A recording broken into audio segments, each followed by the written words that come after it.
Global news network को subscribe करें और घंटी का बटन दबाएं ताकि हमारी वीडियो आप तक पहुंचे सबसे पहले। देखिए, आप सबको हमने यहाँ बहुजन समाज के मीडिया बंधुओं को इसलिए आमंत्रित किया है कि 13 जनवरी को, जैसे कि आपको पता है कि हम लोग बहुजन यूथ फॉर्मेशन 2019 और सत्य शोधक संघ के संयुक्त तत्वाधान में बहुजन सम्मान महासभा का आयोजन कर रहे हैं। बहुजन महासभा, सम्मान महासभा,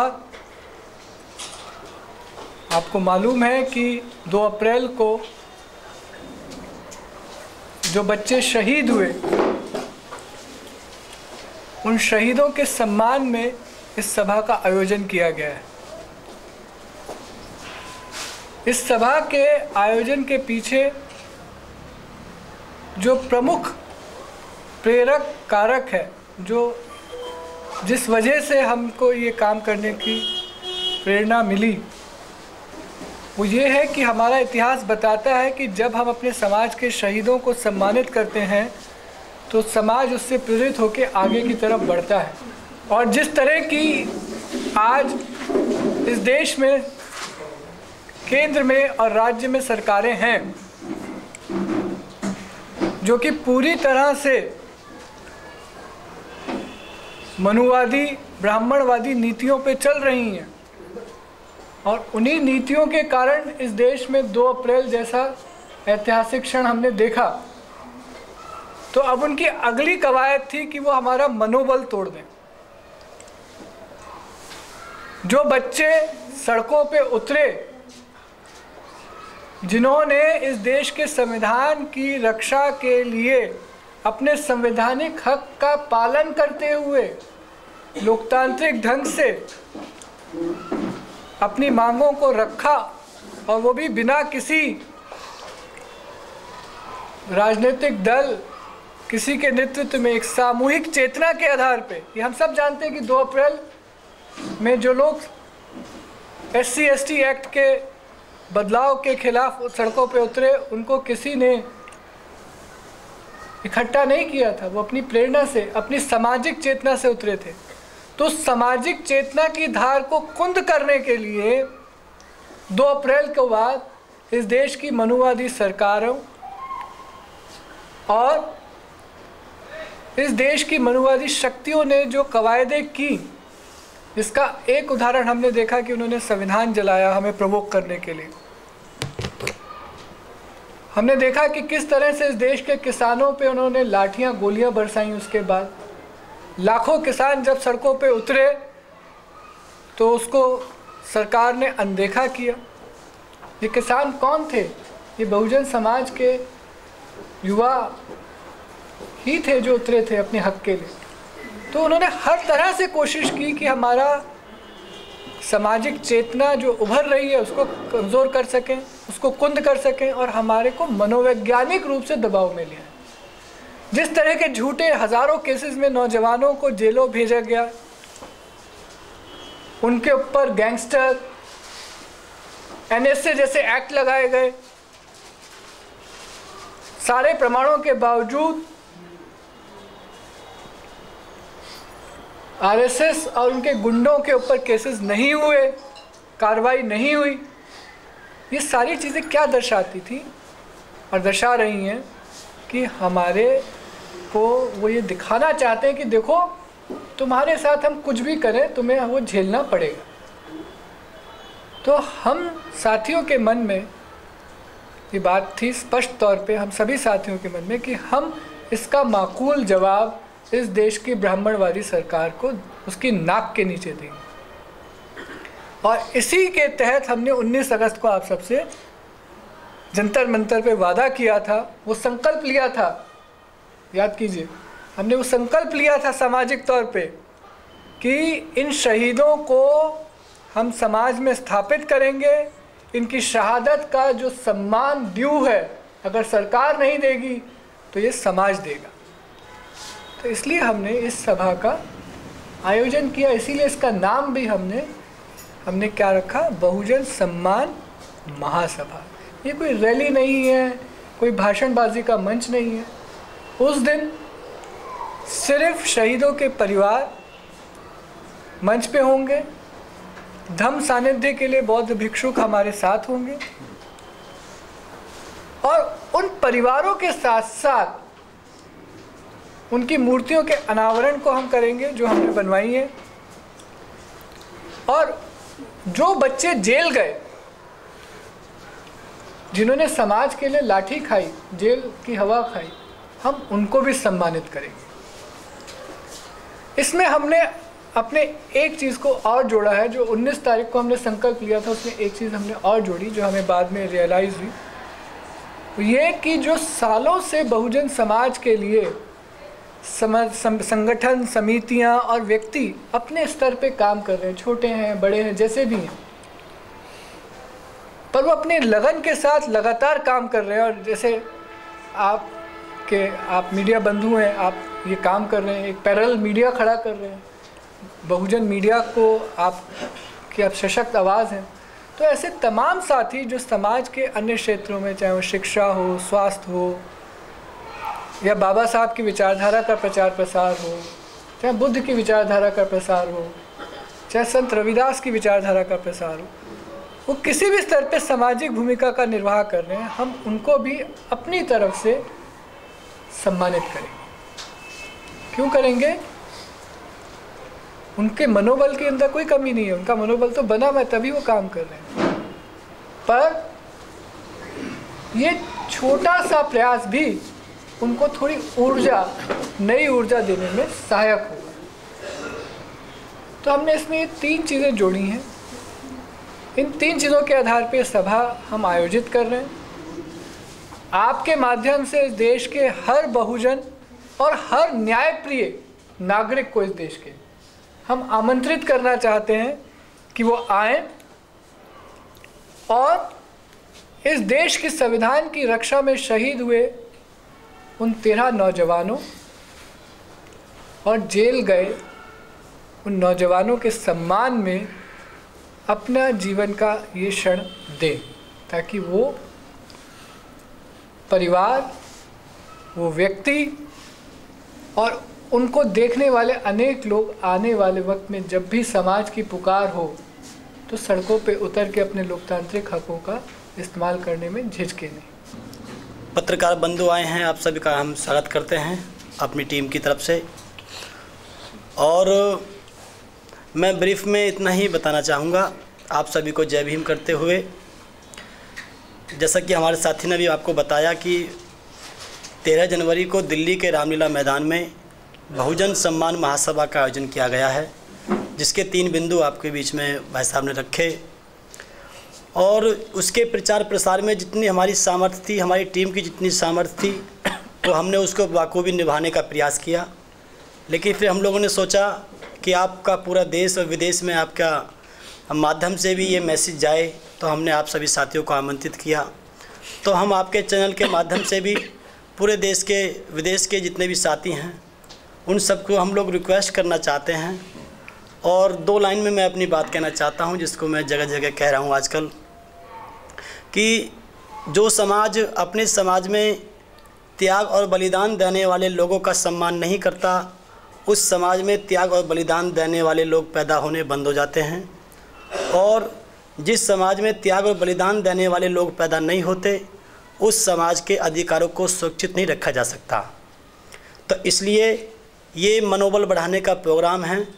विरोधी ताकतों ने जेल के माध्यम से या हमारे भाइयों को ऊपर गलत तरीके से गोली चला करके हमारे समाज के मनोबल को तोड़ने का प्रयास किया, लेकिन हम लोग इस प्रोग्राम के माध्यम से उनका मनोबल बढ़ाएंगे और इस देश में ये आगाज़ करेंगे कि अगर अपने अधिकारों के प्रति हमें आगे भी कभी आंदोलन करना पड़े तो ये बहुजन समाज पीछे नहीं है। इसलिए हम लोगों ने यहाँ पर एक प्रोग्राम रखा है दिल्ली के रामलीला मैदान में। और इनके साथ साथ जो भी हमारे साथी बताना भूल गए थे, ये जो इसमें जो सबसे बड़ी जो बात होगी जो लास्ट में, वो जो जैसे हमारे साहब बताया करते हैं BR बौद्ध जी, कि अगर ये बीजेपी सरकार की नीति जो है वो हमारे विरुद्ध नहीं होती, अगर वो हमारे साथ में ऐसा दुर्व्यवहार नहीं करती तो आज हमारे 13 भाई हमारे बीच में होते। तो इसलिए बीजेपी सरकार को उखाड़ के फेंकना है और आने वाले समय में आदरणीय बहन जी को इस देश का प्रधानमंत्री बनाने के लिए वहाँ पे शपथ दिलाई जाएगी कि आज के बाद आप लोग कार्यकर्ता नहीं, आप लोग वोटर नहीं हैं केवल, बल्कि कार्यकर्ता बन के काम करेंगे। तो इस प्रकार के काफ़ी इम्पोर्टेंट पॉइंट्स वहाँ पर रखे जाएंगे। इन उद्देश्यों को लेकर के हमारा ये प्रोग्राम आयोजित किया गया है। सम्मानित पत्रकार बंधुओं, आप सभी को मेरा क्रांतिकारी जय भीम। मैं आप सभी को पुनः बधाई दूंगा कि आप सभी के सहयोग से जो एक 2 अप्रैल का इस देश में, आज़ाद भारत में एक ऐतिहासिक इतिहास रचा, उसी की कड़ी में एक कदम आगे चढ़ते हुए उस प्रदर्शन में जो हमारे 13 बच्चे शहीद हुए, उनकी शहादत के सम्मान में आगामी 13 जनवरी को दिल्ली के रामलीला मैदान में एक बहुजन सम्मान महासभा का आयोजन किया गया है, जिसमें उनके शहीद परिवारों को सम्मानित किया जाएगा और उस आंदोलन में इस दमनकारी सरकार की जो नीति है उन पर भी चर्चा की जाएगी।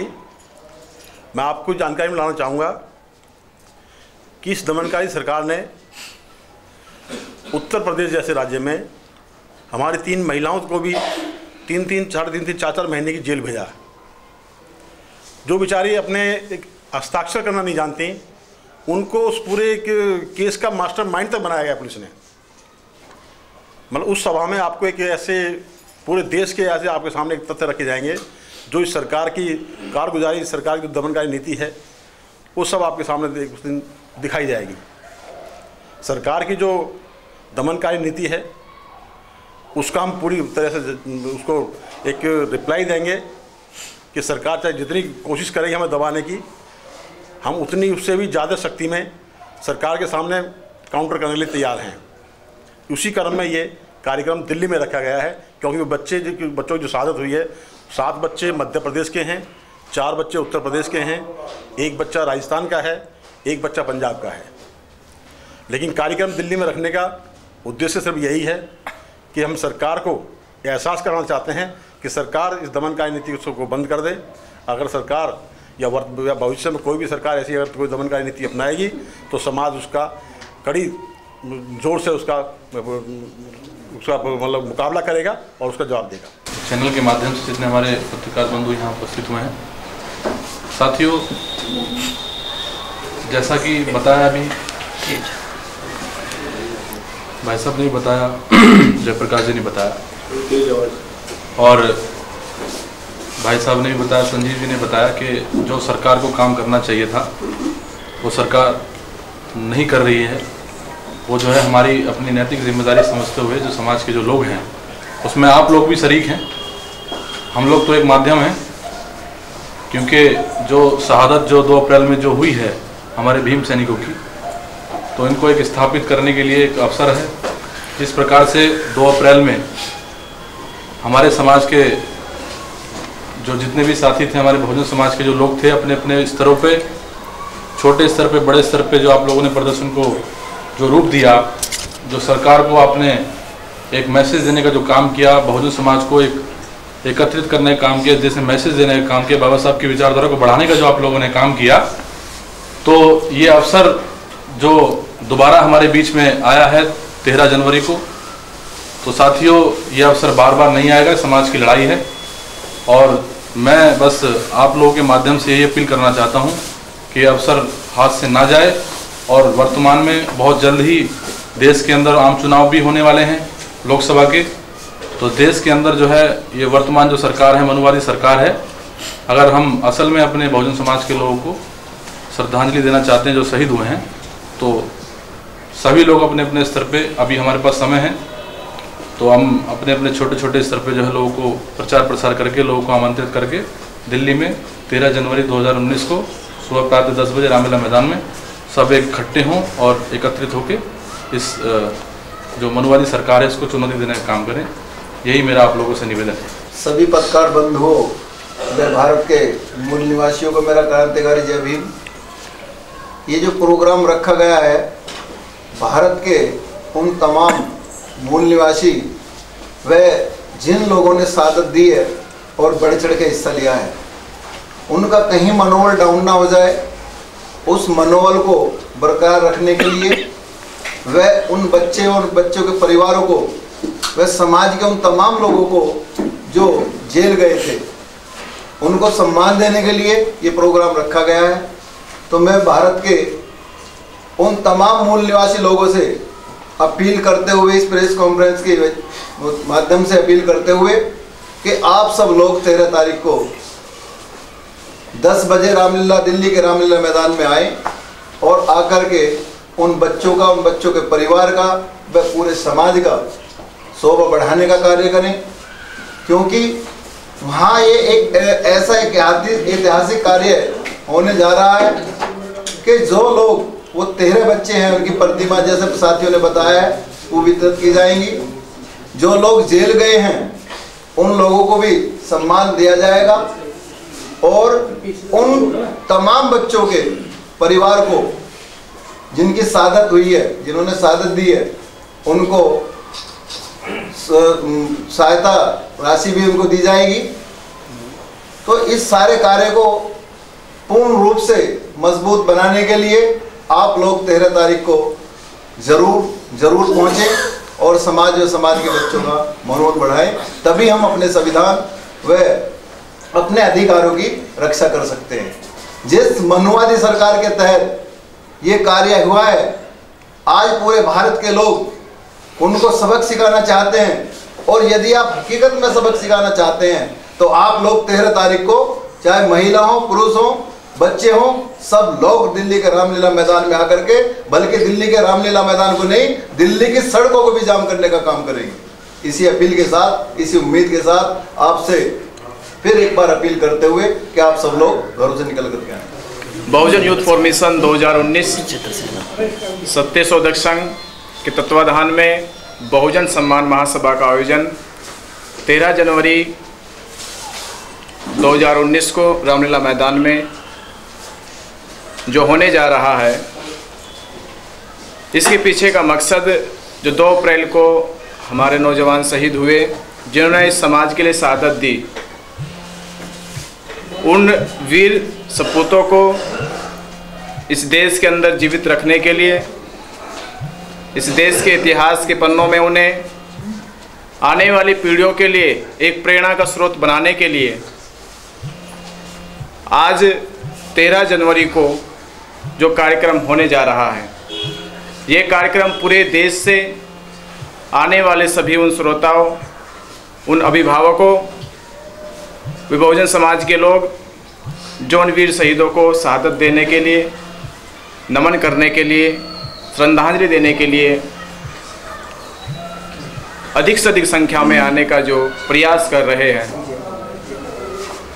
ऐसे शहीदों को देश के अंदर हमेशा याद किया जाए और उनकी शहादत का जो समय, जो बीजेपी इस गवर्नमेंट ने अपनी कूटनीतियों के द्वारा SC/ST एक्ट में फेरबदल करवाया सुप्रीम कोर्ट के द्वारा, उस सरकार को 2019 में जवाब देने के लिए पूरे देश के अंदर सभी छोटे बड़े संगठन बहुजन समाज पार्टी की सरकार को बनाने के लिए काम करें, और यही सच्ची और सच्ची श्रद्धांजलि होगी हमारे वीर शहीदों को। जय भीम, नमो बुद्धाय।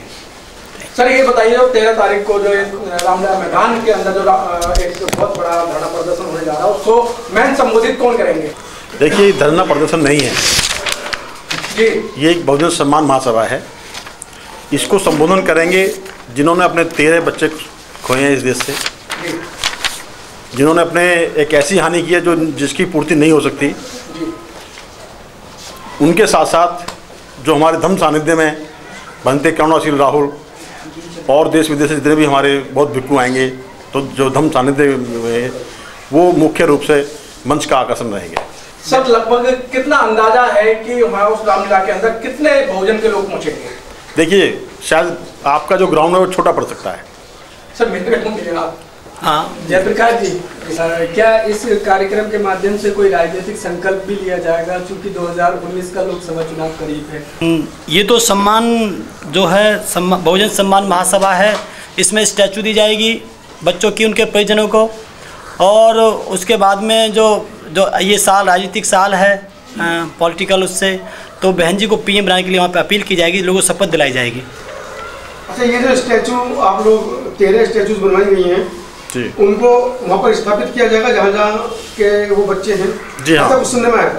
नहीं, देखिए, जैसे कि 7 बच्चे मध्य प्रदेश के हैं, तो मध्य प्रदेश जहाँ के वो निवासी हैं उनको वहीं उन्हीं के क्षेत्र में स्थापित किया जाएगा। उनके समाज के द्वारा वहाँ पे जो भी मतलब उन्होंने जगह दी हुई है, जो कॉमन पैलेस है, वहीं पर उनको मतलब स्थापित किया जाएगा।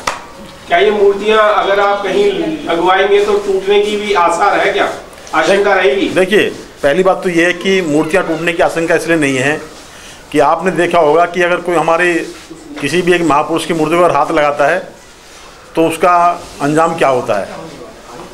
और जहाँ तक इन मूर्तियों की बात है, ये कोई मतलब मामूली मूर्तियाँ नहीं हैं। ये भारत के एक इतिहास में एक गौरवशाली जो मतलब एक आंदोलन था, उन शहीदों की मूर्तियाँ हैं ये। तो मैं समझता हूँ ऐसा कुछ नहीं बाकी। मैं इसमें 2 चीज़ें जोड़ना चाहूँगा। ये प्रश्न हर जगह उठ रहा है कि इन मूर्तियों की सुरक्षा का क्या होगा। देखिए, ये जो 13 शहीद हैं हमारे, इन्होंने किस चीज़ के लिए शहादत दी? SC/SC एट्रॉसिटीज़ एक्ट को सेव करने के लिए। तो इनकी सबसे बड़ी सुरक्षा ये एक्ट ही है। अगर आप दृष्टि से देखें तो जो भी इनको मूर्तियों को जो भी गड़बड़ करने की कोशिश करेगा, सबसे पहले तो कानून के दायरे में वो इस तरह से आ जाएगा। हम मानते हैं कि इस देश का एक सामान्य नागरिक कानून तोड़ना नहीं चाहता, तो ये अपने आप में उनकी सुरक्षा करेगा एक्ट, जिसके लिए वो लड़े और जिसको बचाया उन्होंने। इसके लिए सरकार को अपने कदम पीछे हटाने पड़े। तो पहली चीज़ तो ये है। दूसरी बात है कि जो भी सामाजिक प्रतिष्ठा की प्रतीक चीज़ें होती हैं, उनकी प्रतिष्ठा की जिम्मेदारी समाज की होती है, उनकी सुरक्षा की जिम्मेदारी समाज की होती है। क्योंकि इन मूर्तियों की स्थापना समाज द्वारा की जा रही है। ये समाज का निर्णय है कि हम अपने इलाकों में उन मूर्तियों को स्थापित करेंगे, तो ये सामाजिक जिम्मेदारी बनेगी उनकी सुरक्षा, किसी एक व्यक्ति या परिवार की जिम्मेदारी नहीं है। और ये संघर्ष तो सतत है कि जब हम अपनी कोई बात रखेंगे तो विरोधी अपनी बात कुछ करेंगे, तो ये संघर्ष तो जारी रहेगा। इसकी कोई काउंटर गारंटी नहीं खोजनी चाहिए। सवाल है कि क्या इन मूर्तियों की स्थापना से उस क्षेत्र की सामाजिक चेतना को बढ़ावा मिलेगा या नहीं मिलेगा? तो निसंदेह मिलेगा, क्योंकि हमारी कोशिश है कि इन मूर्तियों को जहाँ पे भी हम स्थापित, जहाँ पे वो बच्चे शहीद हुए उन इलाकों में जब स्थापित करेंगे तो उनके साथ एक लाइब्रेरी ज़रूर खोलें। इन बच्चों की याद में सिर्फ मूर्ति ही नहीं, एक लाइब्रेरी खुले जो वहाँ पे हमने तय किया है लोगों से बात करके। हमारा निर्णय नहीं है कि हमारे समाज के महापुरुषों के नाम पे होंगी, ताकि ये एक सामाजिक चेतना का केंद्र बने ये जगह। देखिए, हमारे देश की ये खासियत है, प्रवृत्ति है। ग्लोबल न्यूज नेटवर्क को सब्सक्राइब करें और घंटी का बटन दबाएं ताकि हमारी वीडियो आप तक पहुंचे सबसे पहले।